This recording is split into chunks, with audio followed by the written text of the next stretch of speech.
ଚିନ୍ତାରୁ ମୁକ୍ତି ପାଇବାର ଉପାୟ ଭାଗ 9।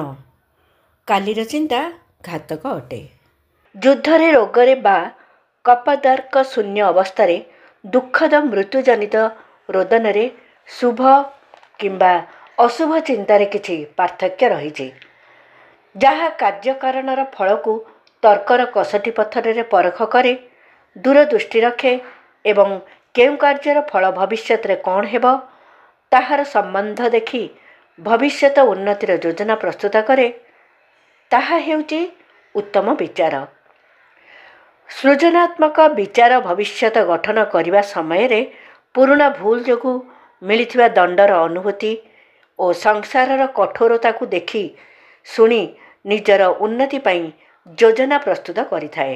ଉତ୍ତମ ଚିନ୍ତା ଦ୍ୱାରା ସଂଗୃହୀତ ସାଂସାରିକ ଅଭିଜ୍ଞତା ବଳରୁ ଉତ୍ସାହ ଓ ଆଶାର ଶୁଭ୍ର କିରଣ ଜାତ ହୋଇଥାଏ। କାର୍ଯ୍ୟନିଷ୍ଠା ଓ ସାହସ ଆସେ, ଶକ୍ତି ଓ କୌଶଳର ସଂଯୋଗ ଘଟେ। କାମରୁ ପଳାୟନ କରି ନୁହେଁ, ବରଂ ସମସ୍ୟାର ସମାଧାନ ପୂର୍ବକ ଅପୂର୍ବ ସହନ ଶକ୍ତିର ପରିଚୟ ଦେବା ହିଁ ଉଚିତ ବିଧାନ ଅଟେ। କ୍ରମଶଃ ଆଗାମୀ ଭାଗରେ ଆହୁରି ଆଗକୁ।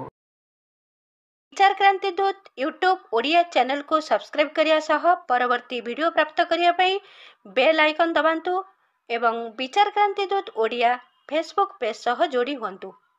ଧନ୍ୟବାଦ।